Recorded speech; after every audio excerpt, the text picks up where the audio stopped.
orang yang tamak akan kehidupan dunia sama dengan orang musyrik. Makanya Allah menyebutkan bahwa semuanya itu sama saja di hadapan Allah itu, bahwa mereka mengingkari ayat-ayat Allah gitu. Sama saja mereka mempersekutukan Allah karena tidak takut pada Allah.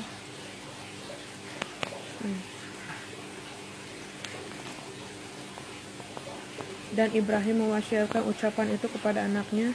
Demikian pula Yakub, wahai anak-anakku, sesungguhnya Allah telah memilih agama ini untukmu, maka janganlah kamu mati kecuali dalam keadaan muslim. Sungguh orang yang kafir dan mati dalam keadaan kafir itu, mereka mendapat laknat Allah, para malaikat dan manusia serupuhnya. Mereka kekal di dalamnya, tidak akan diringankan azabnya, dan mereka tidak diberi penangguhan. Ini yang Allah ancamkan di ayat-ayat Al-Quran, dan janji Allah itu pasti.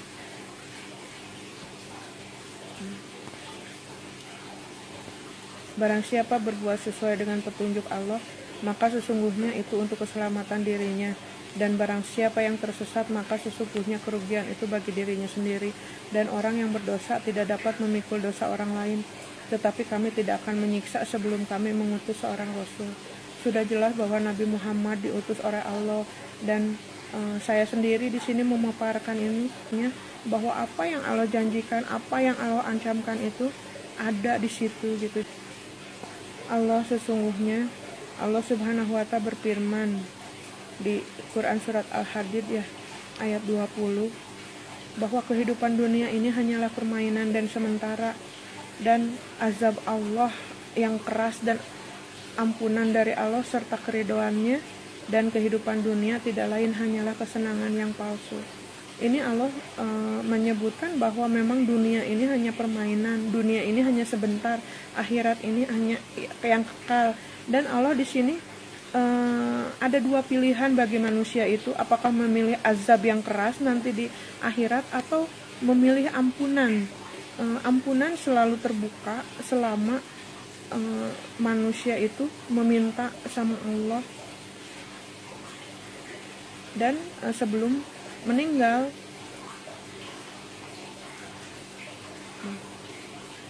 Janganlah, tidakkah mereka orang munafik mengetahui bahwa barang siapa menentang Allah dan Rasul-Nya, maka sesungguhnya neraka jahanamlah baginya, dia kekal di dalamnya, itulah kehinaan yang besar. Karena menentang Rasul Allah itu adalah sama dengan menentang Allah, menentang ayat-ayat Allah. Allah Subhanahu wa Ta'ala berfirman dalam surat Al-Waqiah, maka bertasbihlah dengan menyebut nama Tuhanmu yang maha besar. Lalu aku bersumpah dengan tempat beredarnya bintang-bintang. Allah yang maha besar, Allah yang maha tinggi. Dalam surat ini Allah sampai bersumpah dengan tempat beredarnya bintang-bintang. Tempat beredarnya bintang-bintang itu adalah sesuatu penciptaan langit dan bumi. Itu ada di situ beredarnya bintang-bintang, bagaimana matahari berevolusi, bagaimana pembentukan galaksi. Ini sumpah yang sangat besar dari Allah, supaya memang bahwa Al-Quran ini adalah berita, jangan dianggap remeh gitu. Jadi jangan sampai larangan Allah itu memang kita jangan sampai tidak takut sama Allah gitu. Dan Allah di sini menekankan, dan kamu menjadikan rezeki yang kamu terima dari Allah justru untuk mendustakannya. Semua apa yang ada di langit dan bumi itu adalah milik Allah. Allah memberikan rezeki kepada manusia, kepada hambanya, akan tetapi rezeki yang Allah berikan itu dipakai untuk mengingkari Allah gitu, durhaka sama Allah, mendustakan ayat-ayatnya. Bagaimana baju yang diberikan kepada manusia dipakai untuk menutupi aurat, akan tetapi dipakai tidak untuk menutupi aurat. Bagaimana nikmat makanan, nikmat-nikmat Allah yang diberikan itu dipakai untuk telinga, dipakai untuk mendengarkan sesuatu yang tidak dalam rangka ketaatan kepada Allah. Mata dipakai untuk melihat sesuatu yang haram. Ini yang Allah tidak sukai gitu. itu rezeki dari Allah. Tapi kalau rezeki dari Allah itu tidak dipakai dalam rangka ketaatan pada Allah, dalam rangka untuk mengingat Allah, maka Allah azabnya sangat keras.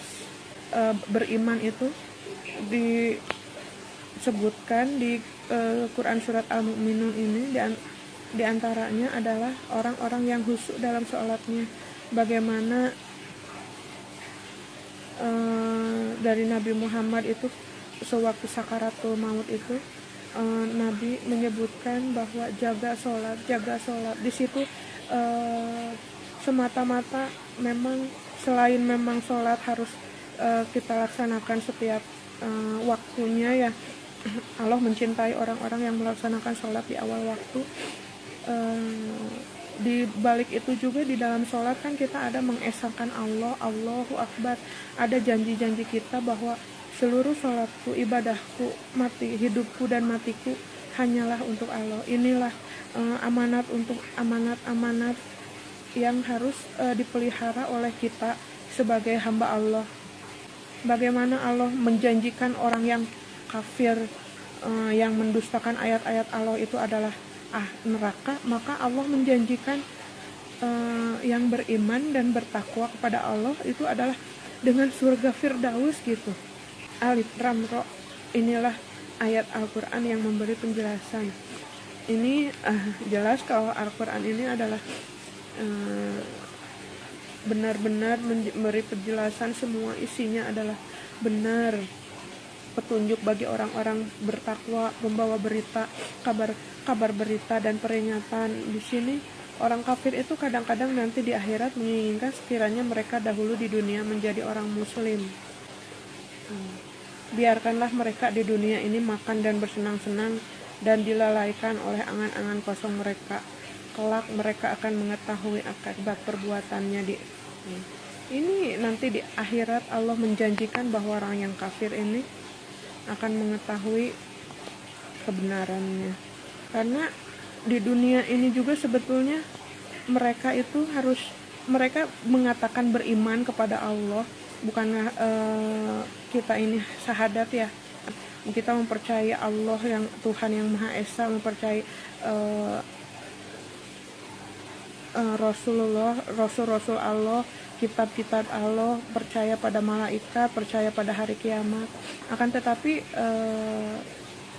semua terkadang perbuatan tidak sesuai dengan apa yang janji dan keimanan mereka gitu. Makanya di sini Allah menjanjikan, menegaskan bahwa setiap jiwa akan diberi balasan sesuai dengan apa yang dikerjakannya. Tidak ada yang dirugikan dan sungguh Allah sangat cepat perhitungannya.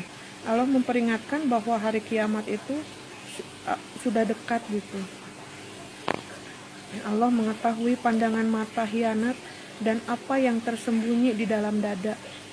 Terkadang apa yang kita anggap baik ya di pandangan manusia itu baik itu, padahal di pandangan Allah itu tidak berarti sama sekali gitu. Allah sebutkan tidak mempersekutukan Allah dengan sembahan yang lain, tidak berzina.